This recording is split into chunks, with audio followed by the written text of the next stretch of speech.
बहादुर करीमा जगह है जे साहिब खे सबका सारा आहे किताबन में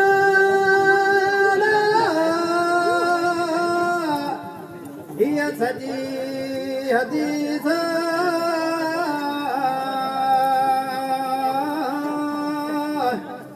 एक ॾींहुं घर पाइजे वेठो मिठो मोहम्मद